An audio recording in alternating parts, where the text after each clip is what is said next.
historically, to claim that Hinduism united India is itself a massive mistake, because I need you to understand this very simple point. Hinduism is not like a religion that we understand. Hinduism is a collection of diverse beliefs, contradictory ideologies. Hinduism is not like Islam or Judaism or Christianity, set beliefs. No. Hinduism doesn't have a unified theology. It doesn't have unified rituals. It doesn't even have the same gods. Actually, Hinduism is the name given to many hundreds of different philosophies, ideologies, theologies. And within one of these strands, you will not view the other strand as being the same as you. You might as well view it as an outside religion altogether. It is only the outsiders, and that's the British in particular, who can label all of these different groups as basically being one. Additionally, Hinduism is known for a strict adherence to the caste system. And the caste system has always caused them to be disunited. It is a very important fact of history that it was the Muslims who acted as a catalyst to bring the caste together under a system of government. This is a very well-known and yet rarely mentioned fact of history. The Muslims don't care about castes. They don't care if you're Brahman, if you're Shodra, if you're untouchable. Muslims don't care. So the Muslims acted as a catalyst to bring diverse groups of Hindus together to work under one administration, one group. The Hindus would never have been able to do that of their own. Also, factually speaking, this notion of Hindus being a tolerant, a vibrant diversity, this has been disproven by many academic books. One of the famous historians of India, one of the professors at the Delhi University, his name is D.N. Jha, G-H-A, D.N. Jha, J-H-A. His books are found on Amazon. He was the main professor of Indian history at Delhi University, and he was very anti-BJP. He's a Hindu, but he's anti-BJP. He wrote so many books to irritate the BJPs that the BJP literally, they almost, I'm not saying killed him, but they almost like tried to kick him out and whatnot. And he documents that before the coming of Muslims, every Hindu dynasty would regularly demolish the temples of others. They didn't have any sanctity of religion.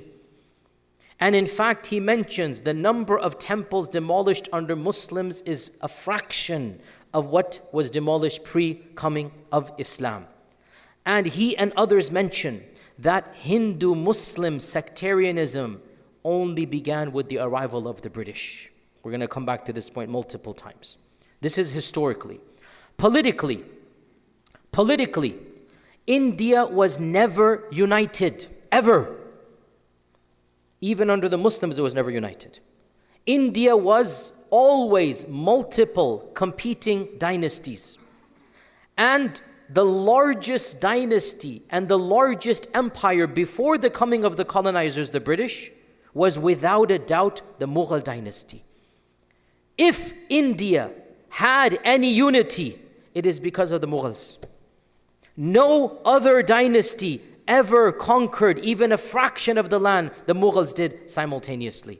And the Indian BJP loves to think about the classical ancient kings like Ashoka.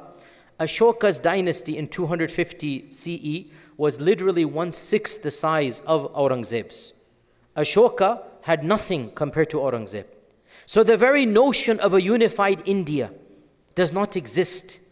Hindutva is based on the premise that India belongs to Hindus. There was no India before colonization, and there was no Hindus before colonization. The very premise falls apart. Do you understand this point? As I explained. There was no unified India. The concept of India as being one land is coming from the British. And the concept of Hinduism as being one theology is once again coming from the outsider. Also politically, the Muslims were never colonizers. The Muslims ruled as locals. They adopted the culture, they gave back to the culture. As for the British ruled as a superior class. The British were distinct. The British lived separately, acted separately. The British did not learn the language. The British did not care about India.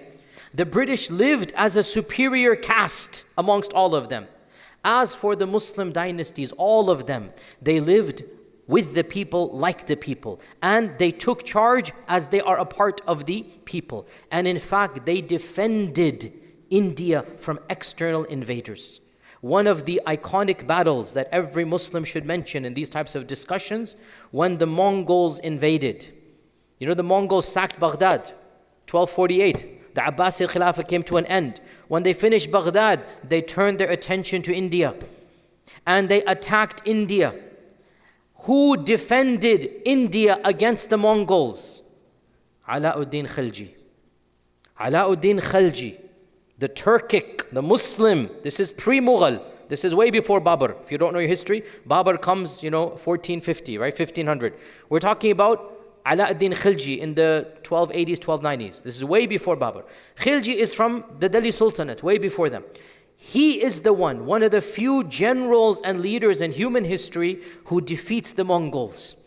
Had it not been for Khilji, the Mongols would have taken India, and truly India would not have been India anymore. Hindus need to understand and appreciate, when the Muslims ruled, they ruled as if it is their land, and they defended as if it is their land.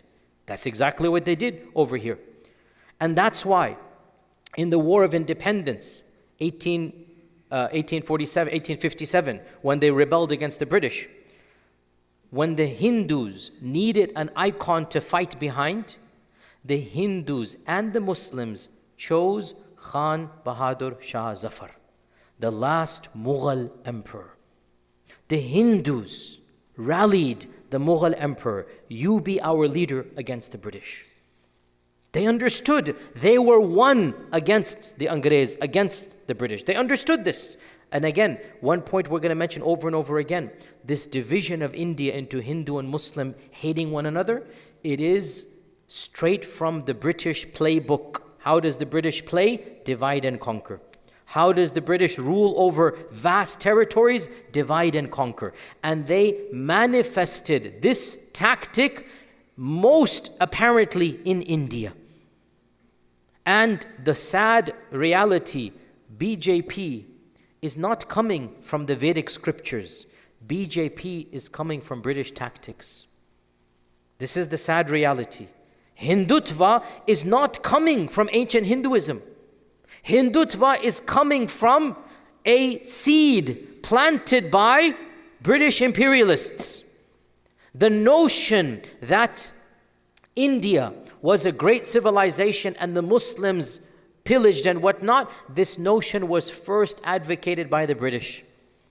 And they did so. Why? Because the Muslims were the militarily powerful and the elite, but the Hindus were the majority. So you have to divide between them. You have to create hatred. You have to make it such that this majority does not look up to the Hindu elite to fight against us. So the British for 200 years kept on preaching this narrative. And what was the thamara, the fruit of this narrative? The RSS. And what is RSS thamara? BJP, literally. Literally there's an isnad. The BJP comes from RSS. The RSS comes straight out of these tactics. The Hindutva believes India was a magnificent superpower. Once again, we stop them. We say, excuse me. The Mughal Empire was a superpower. If you want to consider Hindustan to be a superpower, it wasn't the Rajputs, it wasn't the Marathas, it wasn't the Guptas, it was the Mughal Empire. When the British first set foot in India, India's GDP was 25% of the world's GDP. That is what you call a superpower. India was 1/4 of the world's economic power. That's why everybody wanted to go there. Christopher Columbus wanted to go there. The British wanted to go there. The Portuguese wanted to go there. The Spanish wanted to go there. The Italians wanted to go there. Why? Not because of those other dynasties, it was because of the Mughal dynasty. The Mughal dynasty had 1/4 of the world's GDP. This is in around 1500. Fast forward to 1950 when the British leave, and India now has 4% of the world's GDP because of the British. The anger that the Hindutva have should not be towards the Mughals who had the GDP. It should be towards the British who really pillaged and plundered and, as the saying goes, looted. Even the word loot, they looted. Took it from Hindi. The word loot is from Hindi. And they looted loot, and they took it into their own language. And the word loot, along with some other words, comes from Hindi. So it is the British that the Hindutva should be angry at. Their own basic history they don't even know. As for intellectually, so much can be said. And wallahi, we Muslims from that region, we should be so proud, Islamically proud, nothing wrong with that, of our heritage, the types of icons we produced. If India had only produced Shah Waliullah ad-Dehlavi, it is enough of a civilizational gift to the rest of the ummah. But India produced so much more. India produced, of course, Ahmad Sirhindi. India produced the Dars-e-Nizami, which is one of the most, in fact today, it is the most taught Islamic curriculum in the whole world. You all know this. The Dars-e-Nizami, where was it produced? It was produced in India. India produced some of the most classical books, the Fatawa Alamgiriya under Aurangzeb. The father of Shah Waliullah was on the committee. Shah Waliullah's father was the one who wrote, or one of the many, who wrote Fatawa Hindiya, Fatawa Alamgiriya, one of the most iconic books it was the canon of law in India for 200 years. India produced a civilization the likes of which, again, it is unparalleled in the time frame. And again, the very fact that Babur is coming and writing an autobiography, and Babur wrote aspects of fiqh even, like the Hanafi fiqh, actually writing stuff. Babur, as the ruler, he's writing stuff in this regard. And the Muslims of India also produced the greatest architectural icons of the country, not just the Taj Mahal. Overall, the architecture of India, what is iconic about it? It is the Mughal architecture. It was the Muslims of India who worked to overcome the caste system, beginning with Babur. In fact, in his Baburnama, Babur is amazed, shocked, astounded to discover the caste system. And he goes, I don't understand. Groups of people are not talking to one another because of their background. Like, he doesn't understand this. And so Babur begins to form alliances between them. You would never have had the glory of Hindustan without the catalyst of the Muslims to bring different groups together. Language-wise, modern Hindi is 30-40% from Turkic, Farsi, and Arabic. Modern Hindi would not exist without the Muslim influence. So many Hindi words, Imarat, Sarkar, Dost, Nazar, Tijarat, Lota, it all comes from Turkic. Cuisine-wise, biryani, straight from the Persians. Gulab Jamun is coming from the Persians. Jalebi, coming from the Arabs originally, and then obviously India size in the way. Can you imagine India without Gulab Jamun and biryani and jalebi? Culturally bankrupt. It's all coming from the Mughal interactions. In fact, this is going to get me into a lot of trouble from my critics, and I have so many of them. May Allah protect me. SubhanAllah. The critics, I sometimes wonder, can you sometimes shoot some arrows towards the BJP or Israel rather than towards your fellow Muslims? I just don't get it. Like, the critics are so gung-ho, whatever thing they find, Yasir Qadhi, this, that. Calm down. We have wars going on. BJP is going to do this. Just calm down. Look at some bigger issues. So I'm going to say something. I know my critics are going to go crazy with this, but I'm teaching you educational class here. I'm not endorsing. I'm just teaching you facts. So please understand. Just because I have a religious background doesn't mean everything I say becomes the stamp of approval. I'm teaching you history and facts. Where am I going with this? Bollywood.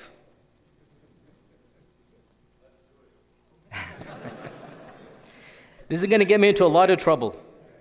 But you wouldn't have the Indian cinema without what? The Urdu ghazal, the Urdu sher shairi, the Urdu qawwali. Wallahi, this is an academic talk. Please don't misunderstand that I'm endorsing, please. I'm being academic. I'm trying to explain Indian culture as we know it is intricately shaped by the Muslims. That's what I'm trying to say here. Please, my critics, understand. Don't just say kafir, bid'ah, shirk. Calm down, ya akhi, please. There's much more going on in the world, wallahi. As I said, sometimes shoot some arrows outside rather than inside. But factually speaking, what was all of the elders here, by the way, you're older than me, some of you. What was the iconic movie that made Indian cinema global?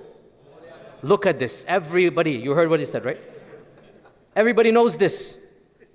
All of the Indian, Pakistani, Bengalis know this. The Arabs like, what is this? There was a famous movie released way before me. What is the year? Tell me. No, not in the 40s. I know that much. I think it's 60. I think it's 60s, sometime in the 60s. I know this because my parents told me they saw it as young men in Karachi. So I know this, that they came out on the cinema, so they went to the movie theater. So I know it's in the 60s because my dad told me he saw it as a young man in Karachi. So Mughal-e-Azam was the first blockbuster movie that made, it wasn't called Bollywood at the time, it made Indian cinema global. Mughal-e-Azam is about the Muslims. The story is written by Muslims. The director of the movie is a Muslim. And the actor that plays in it, Dilip Kumar, is a Muslim. Dilip Kumar, I know. I also grew up in the 80s. I mean, come on, cut me some slack. It's not as I'm totally disconnected, guys, okay? You would not have, and by the way, all of those movies are in basically Urdu. It's in Urdu. Imagine this. You could not have Indian cinema without the literature, without the eloquence, without the whole culture of Indian Muslims. They were the ones who brought the whole notion of ghazal and sher shairi and the whole characters. And I mean, even, I'm really getting into trouble, man, but Gabbar Singh is really getting me in trouble. May Allah protect me. I'm teaching you history, guys. His character is based off of Urdu novels. The guy who wrote the script, Muslim. And the guy who played him, Muslim. And the movie name, Sholay itself, is from an Arabic and Farsi word. I'm sorry, but this is the reality, right? Iconic movies, iconic characters, iconic scripts. They're all coming from which heritage? Muslim heritage of India. What I'm trying to say is very simple. This perversion of Hindutva, that we had civilization and the Muslims came and destroyed it, it is a figment of imagination. We are not claiming that we did everything. I'm not saying this, but we are claiming that without us, modern India would not be modern India. It would not be recognizable. The whole culture, the whole language, everything would be totally different. And some of the greatest achievements of Hindustan, not all of them, but some of them, they owe directly to what the Muslims contributed. The shape of India, the culture of India, the language of India, the cuisine of India, the arts of India, the architecture of India, the GDP of India. What more do you want? Seriously. And this is what makes Muslims different from the British. The British came and robbed and pillaged and took and grabbed. The Muslims came and built. The Muslims came and gave. The Muslims came and was interaction. That's the fundamental difference. And one awkward reality. They say, okay, but Islam is a foreign religion. They say, you guys are born in Arabia. And to respond to that, we need a little bit more academics. Firstly, as I explained, to claim that Hinduism is one religion is a very modern notion. Classical, ancient people who lived there did not view themselves as one faith.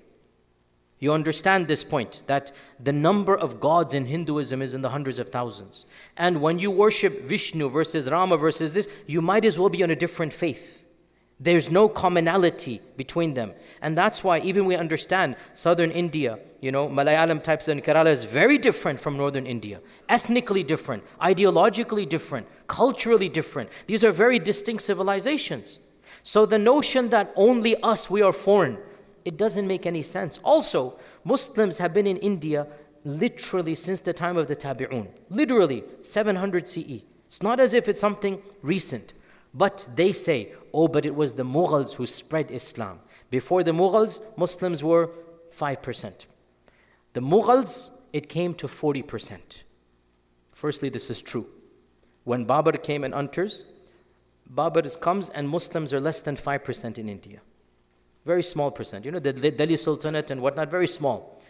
Under the Mughal dynasty, in the next 200, 250 years, the Muslims grow astronomically. From 5 to 40% when partition happens. Hindutva says, forced conversion. Hindutva says, you stripped our ancestors from their religion and you forced them. And of course they blame primarily who? One person? Aurangzeb. They primarily blame Aurangzeb.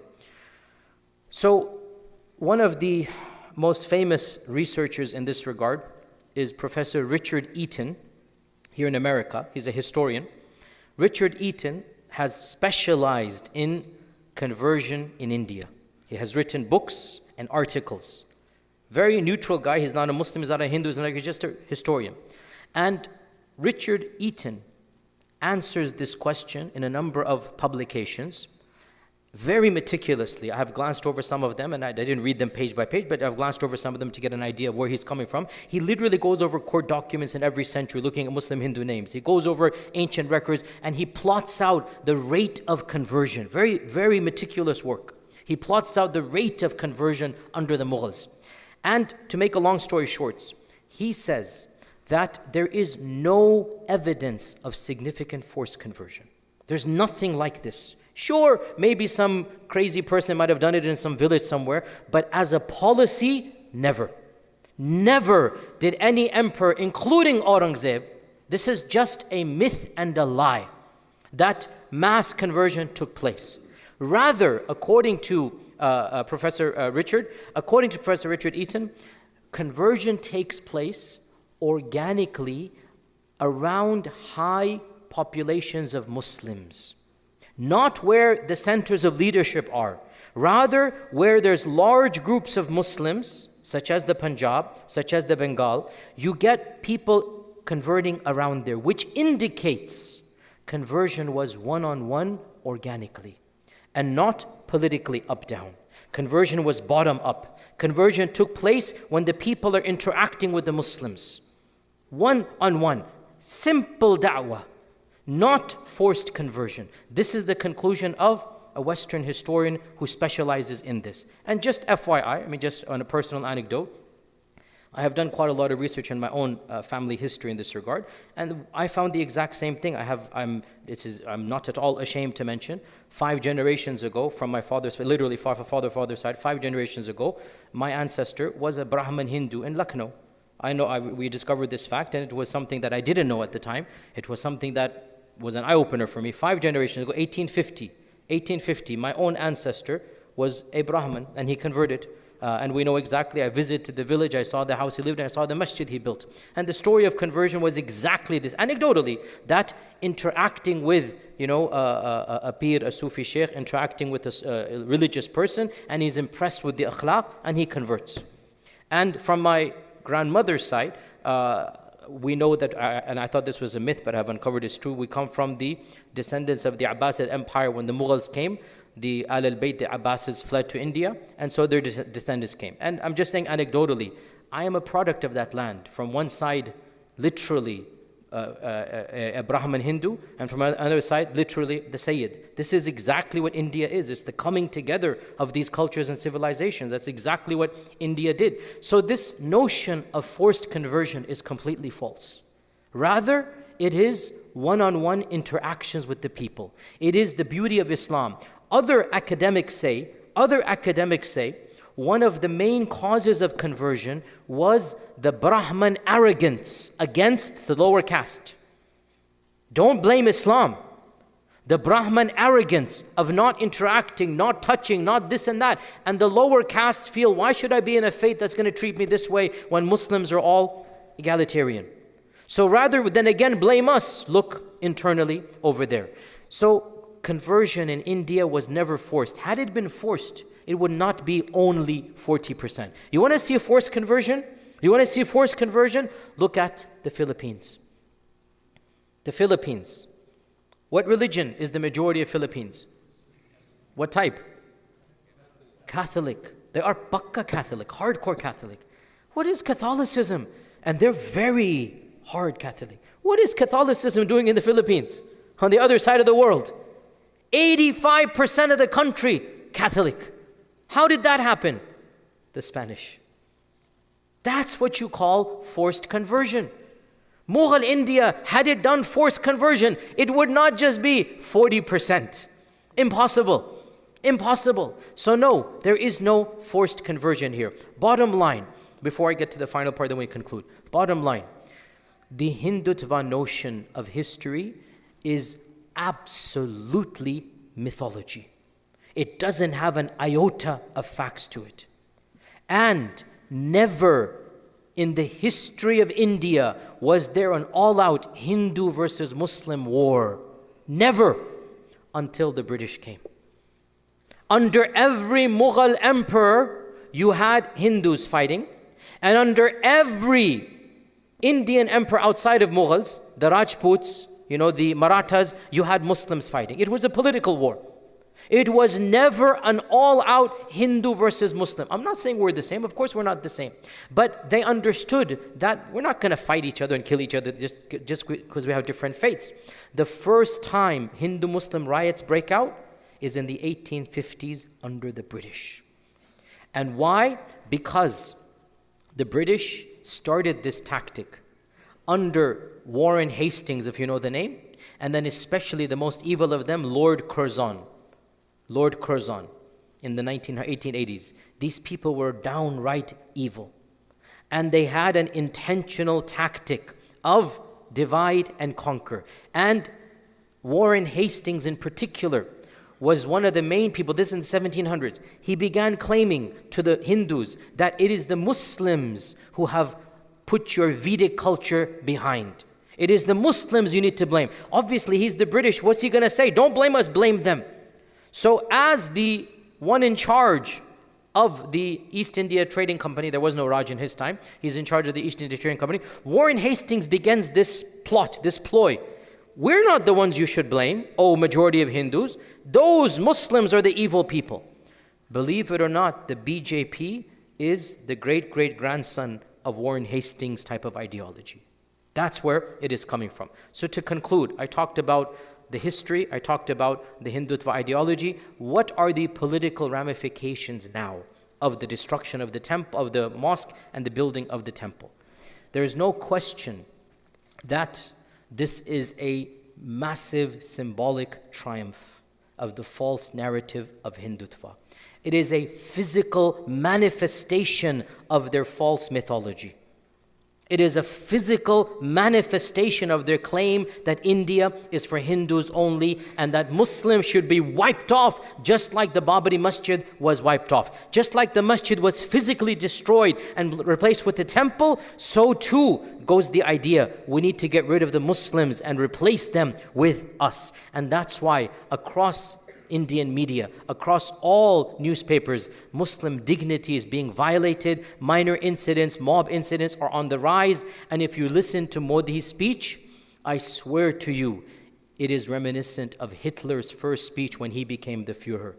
When Hitler first became the Führer, he said, this is the beginning of a new dawn. He said, we're going to see Germany glorious for 1,000 years. Literally, when I was hearing Modi, I'm like, have you taken from Hitler or what?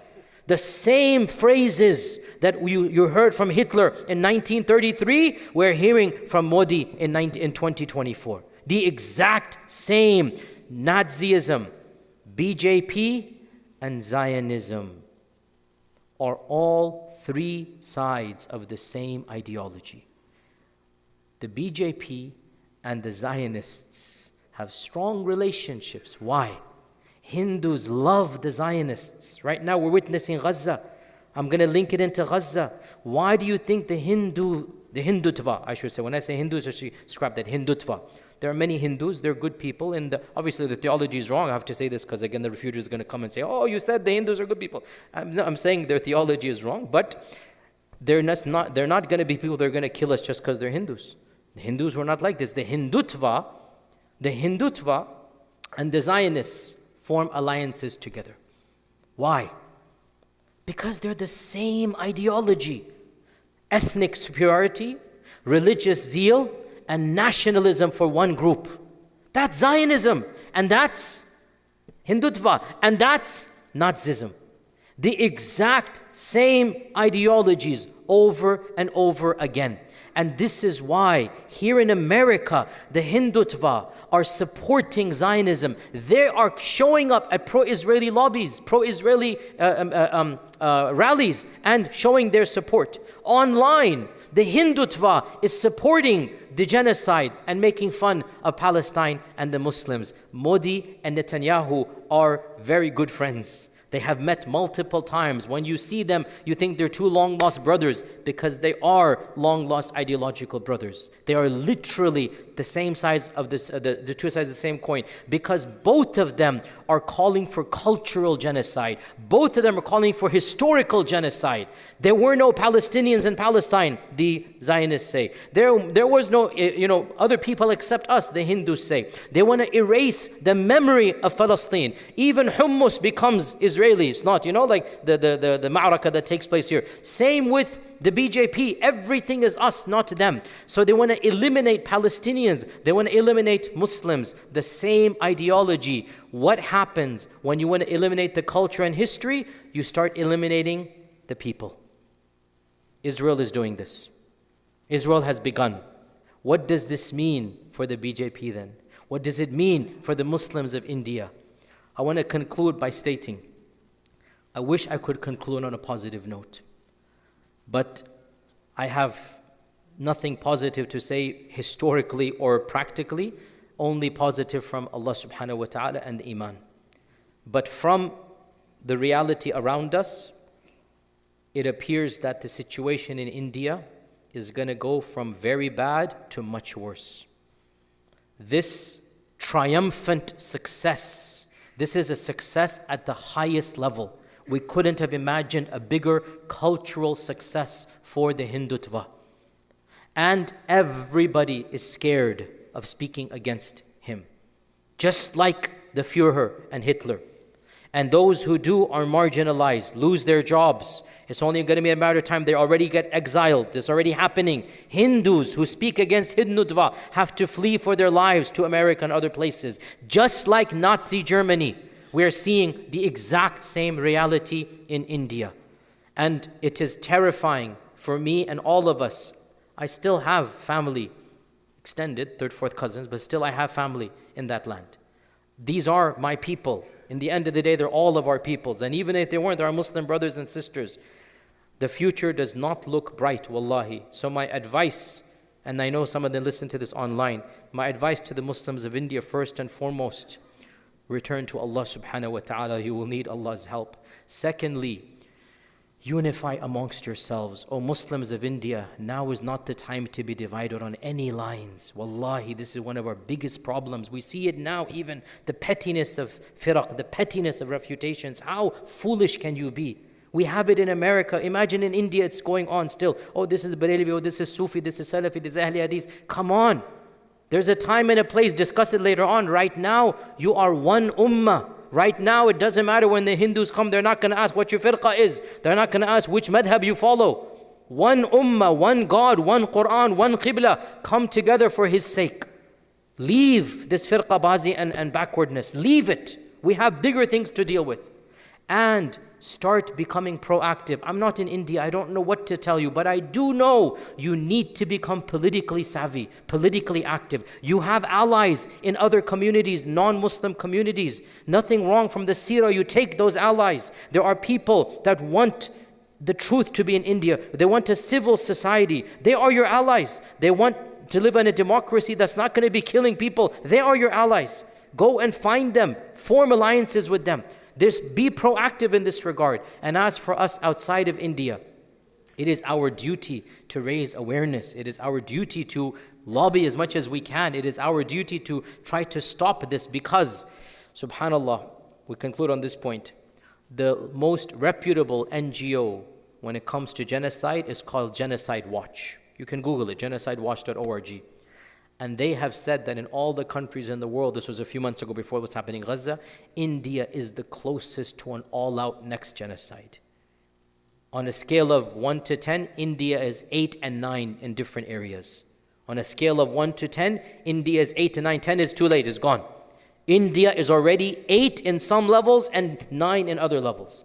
No other country before the issue of Gaza was this much.